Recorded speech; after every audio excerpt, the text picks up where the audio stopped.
Ni Hot News TV nibiba bikomeje kugenda bisohoka mu bitangazamakuru ku mbuga nkoranyambaga ndetse n'ibibera iwacu mu makaritsiye tugiye dutuyemo. Reka nizere ko aho muri mumeze neza cyane, ariko nihanganisha imiryango ifite abapfiriye mu mpanuka ibereye mu karere ka Nyamasheke. Ni impanuka yabaye mu kanya mu masaha ya saa 5 z'amanywa zo kuri uyu wa kabiri tariki ya 9 z'uku kwezi kwa 9 2025.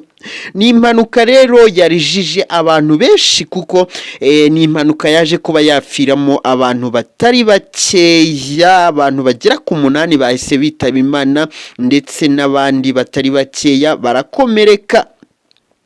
Ni inkuru navuga ko ari incamugongo rero, ni inkuru navuga ko ibabaje cyane, ni inkuru navuga ko iteye agahinda. Akaba ari inkuru tugiye kugenda tureba ese byagenze bite, byabereye hehe, byatewe n'iki kugira ngo ibi byose bibe byaba.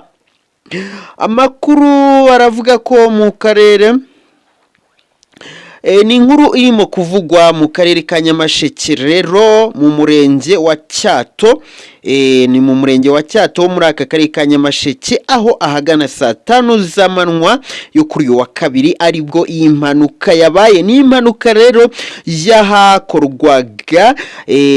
yahubakwaga urugomero rw'amashanyarazi. Urugomero rwari rumaje kugera kuri 70% kugira ngo rwuzure. Akaba ari urugomero rukoramo abakozi benshi cyane, dore ko ngo rumaje guha akazi abantu bagera kuri 800. Ubwo rero abakozi bakora muri uru rugomero bari mu kazi, barimo kurwubaka, barimo kugana ku musozo waryo, dore ko barimo kugira vuba kugira ngo rwuzure. Urukuta rwaje kuba rwamanuka ruragenda rugwira abakozi bari mu kazi.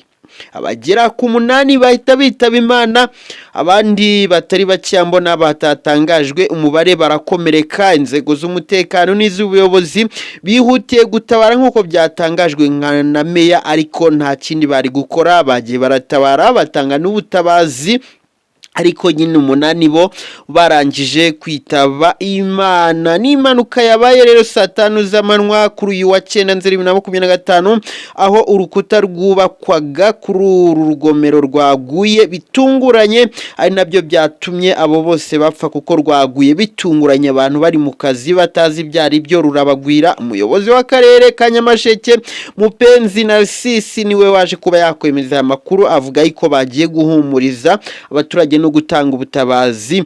Ni urugomero rero ruri kubakwa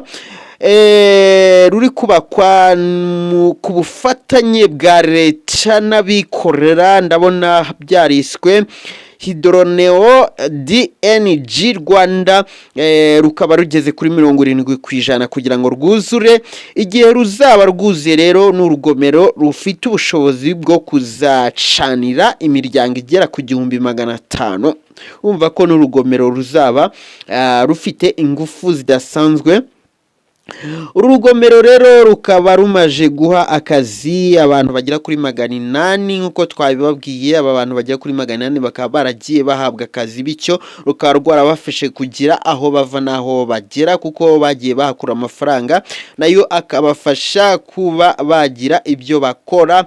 Reka twihanganishe imiryango rero yababuriye ababo muri iyi mpanuka, abapfiriye muri iyi mpanuka nabo tubasabire ku Imana ibyumve, ibatuze aheza, ibatuze mu bwami bwayo rwose, ibabarira ibyaha bagendanye niba harimo ababifite, hanyuma ibatuze mu bwami bwayo. Ubwo turaza gukurikira amakuru tumenye niba haraza gutangazwa umubare w'abakomeretse, kuko ntago watangajwe, tumenye niba hari abandi bitabye Imana biturutse kuri iyi mpanuka. Ibyo byose turagenda tubikurikira ku makuru, turagenda tubagezaho mu kanya. Ni mukora ibisabwa, birimo gukora subscribe cyangwa se abone, muduhe inama, ibitekerezo, ibyifuzo, inyunganizi munakoresha kuri bagenzi banyu kugira ngo tujye tubasha kubana umusikundi. Ndabakunda cyane.